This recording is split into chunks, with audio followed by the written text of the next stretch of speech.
This is going to be Critical Care Pharmacology Part 10, Sedatives and Hypnotics.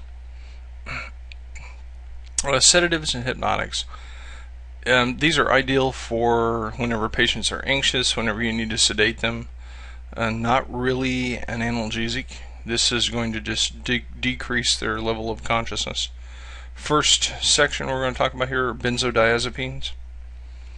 Midazolam Hydrochloride or Versed. The class on this is going to be a CNS agent, benzodiazepine anticonvulsant, sedative hypnotic, acts at the GABA receptors, increases receptor affinity to GABA, results in sedation, skeletal muscle relaxation, and sleep at high doses.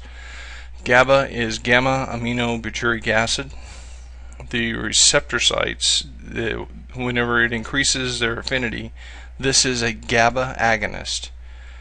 GABA is our own naturally occurring CNS depressant. So by increasing the affinity or increasing gamma aminobutyric acid affinity, it decreases our overall level of consciousness. Now, all of our GABA agonists are going to work in this manner.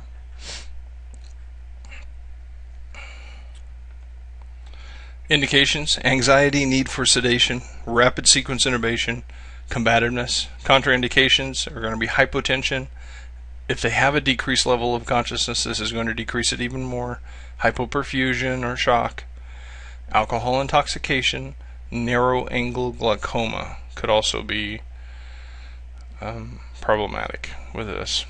Side effects: hypotension, tachycardia or bradycardia, respiratory depression, altered level of consciousness. Dose on the Versed: 1 to 2.5 milligrams IV over 1 to 2 minutes.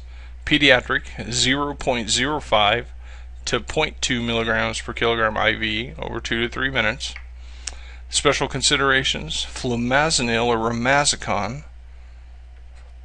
is the antidote for benzodiazepines, and this is all benzos that Flumazenil or Romazicon will work on. Effects potentiated with combination of analgesic, sedative, hypnotic therapy. So if you got a morphine on board, or you have fentanyl on board, or anything like that, it's going to potentiate or make the effects stronger. Be alert for respiratory depression. Next one on the list: Diazepam or Valium. Class on this: CNS agent, benzodiazepine anticonvulsant, anti-anxious or anxiolytic. Action: serves as a benzodiazepine derivative, exhibits action similar to midazolam, and it's a GABA agonist as well. Indications: anxiety, need for sedation, rapid sequence intubation, combativeness, seizures. Contraindication: if they have any hypersensitivity, respiratory or cardiovascular depression, because it's going to make that worse. Side effects: CNS, cardiovascular, and respiratory depression, and that would be from hypoxia, from the respiratory depression. Dose: adult 2 to 10 milligrams, slow IV push, repeat as needed. The more that you put on, the greater chance that you have of putting the patient into respiratory depression. Pediatric is 0.5 to 2 milligrams, slow IV push, repeat as needed. Special considerations: Diastat is available for rectal administration, especially in the pediatric patient. Flumazenil as an antidote for the overdose. And as I said, Romazicon or Flumazenil is going to be the antidote for all benzos. Lorazepam or Ativan, class CNS agent. Benzodiazepine, sedative hypnotic, anxiolytic. Action similar to those of midazolam. It's a GABA agonist as well. It's more potent. Acts as the most potent of the benzodiazepines. Indication: anxiety, need for sedation, rapid sequence intubation, or combativeness. Contraindications: hypersensitivity, respiratory or cardiovascular depression. Side effects: respiratory and cardiovascular depression and altered level of consciousness. On the dose: 0.5 to 2 milligrams, slow IV push, and repeat as needed. On the pediatric patient: 0.03 to 0.05 milligrams per kilogram, slow IV push. Maximum dose is going to be 4 milligrams. Special consideration: Flumazenil, 0.2 to 1 milligram IV for benzodiazepine overdose. Effects potentiated with a combination of any of our analgesics or sedatives or any kind of hypnotic therapy that we have on board. If we put two of the same type of drug on board, they're going to potentiate one another. Be alert for respiratory depression. Hypnotics. Propofol or Diprivan, my apologies. Class on this: CNS agent, general anesthetic, sedative, hypnotic. Exact mechanism of this is kind of unknown. Thought to slow the limbic system impulses, and this would be a processing point in about the middle of your brain. Has a rapid onset and half-life.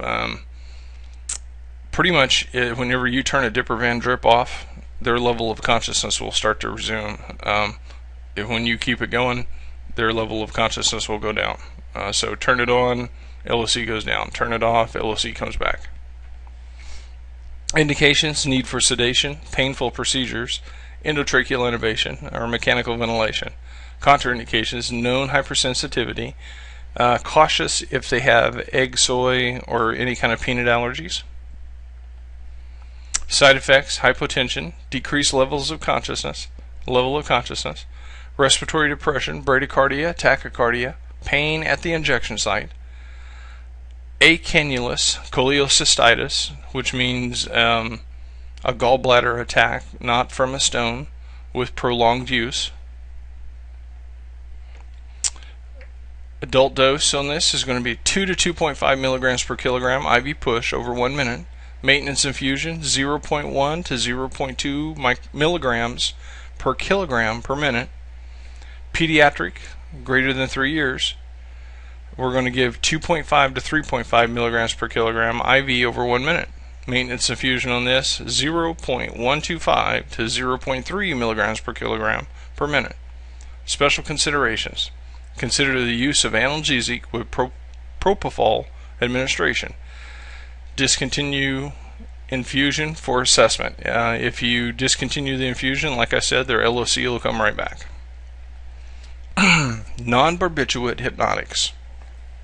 Etomidate or Amidate. Class on this is going to be a CNS agent, general anesthetic. Actions, and this is another one of those meds where we're not exactly sure how it works. Thought to slow the limbic system impulses. Has a rapid onset and a rapid half-life. Indications: rapid sequence intubation, need for an anesthesia.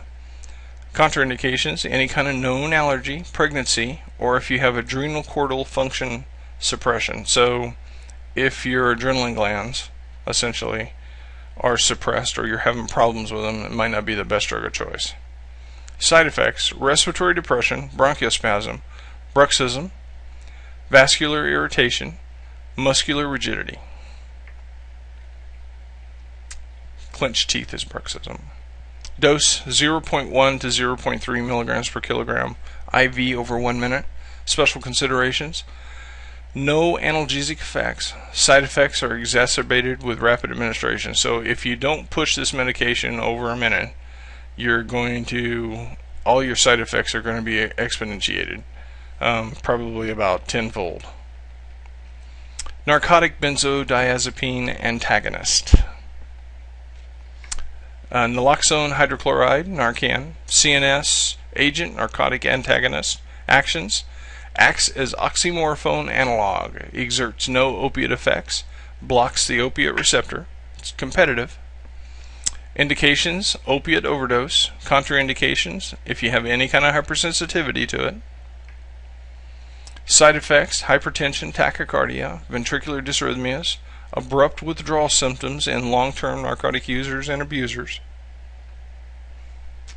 On the dose on this, 0.4 to 2 milligrams IV push. It can be also given IM or sub-Q every 2 to 3 minutes. Maximum dose is going to be 10 milligrams. Pediatric, 0.01 milligrams per kilogram IV IM sub-Q every 2 to 3 minutes. Maximum dose again is going to be 10 milligrams. Special considerations: be prepared for rapid withdrawal symptoms including agitation, rhythm disturbances, pulmonary edema, and cardiovascular collapse. Flumazenil or Romazicon. Class is going to be a CNS agent, benzodiazepine antagonist. So this is going to block all of our benzos or GABA agonist that we talked about in the earlier slides, blocks GABA receptors in the brain. Indications: benzodiazepine overdose. Contraindications: known hypersensitivity or a seizure history. Side effects: hot flashes, pain at the injection site and agitation, breakthrough seizures, elevated CNS response, and anxiety. Dose: adult 0.2 milligrams IV every minute as needed. Maximum dose is going to be 1 milligram. Pediatrics: 0.01 milligrams per kilogram IV. Maximum dose 0.2 milligrams. Special considerations: phenobarbital for seizure control after Flumazenil has been used. So if you overdose and you actually get seizures, phenobarbital is going to be your drug of choice for seizure control. This ends part 10. Have any questions, feel free to contact me. My name is Roy Smith, roy.smith@redlandscc.edu or smithr@emsa.net. Thank you.